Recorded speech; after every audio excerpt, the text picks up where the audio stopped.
ఏపీలో కూటమి ప్రభుత్వంపై మాజీ డిప్యూటీ సీఎం నారాయణస్వామి తీవ్ర విమర్శలు గుప్పించారు. కూటమి ప్రభుత్వంలో పాలు దొరకను కానీ మద్యం మాత్రం విచ్చలవిడిగా దొరుకుతుందని విమర్శించారు. నచ్చిన మద్యం బ్రాండ్స్ తాగే హామీ మాత్రం నెరవేర్చడాన్ని ఎద్దేవా చేశారు. లిక్కర్ స్కామ్ లో నన్ను ఎన్నిసార్లు విచారించినా ఫలితం ఉండదని, తానెప్పుడూ తప్పు చేయలేదని, ఆ విషయం చంద్రబాబే స్వయంగా చెప్పారని గుర్తు చేశారు. రాష్ట్రంలో ఇసుక దందా సాగుతోందని, చిత్తూరు జిల్లాలో మామిడి రైతుల పరిస్థితి దారుణంగా ఉందని చెప్పారు. మామిడి రైతులను పార్టీల పరంగా విడదీశారని మండిపడ్డారు. ఒక్క సంవత్సరంలో మహిళలు ధర్నా చేస్తున్నారు, రైతులు ధర్నా చేస్తున్నారు, విద్యార్థులు ధర్నా చేస్తున్నారు. ఈరోజు మన నియోజకవర్గంలో మన జిల్లాలో మామిడి పరిస్థితి ఎట్టుండదు.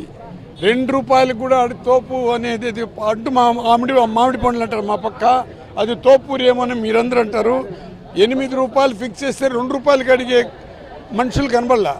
పర్మిట్లు కూడా ఎట్టుండదంటే నువ్వు ఏ పార్టీ మామిడి రైతులకు కూడా పార్టీ అని పెట్టి రైతులు కూడా ఒక పార్టీ పరంగా తీసుకొని వచ్చి కాయలు పోయినీయకుండా ఏ విధంగా అవస్థపడుతుంటారో దీన్ని చెప్పినామనుకో మీ ప్రభుత్వంలో ఇప్పుడు వాళ్ళు ఎవరు కూడా ముందుకు రావట్లా.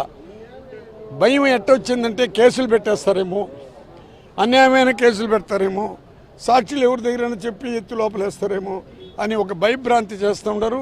ఈ భయభ్రాంతులు కొన్ని రోజుల్లో వెళ్ళిపోతుంది. ప్రజలు తిరుగుబాటు చేసే రోజు తొందరగా వస్తుంది. ఇప్పుడే ఎక్కడ పడితే అక్కడ ధర్నాలు చేస్తున్నారు.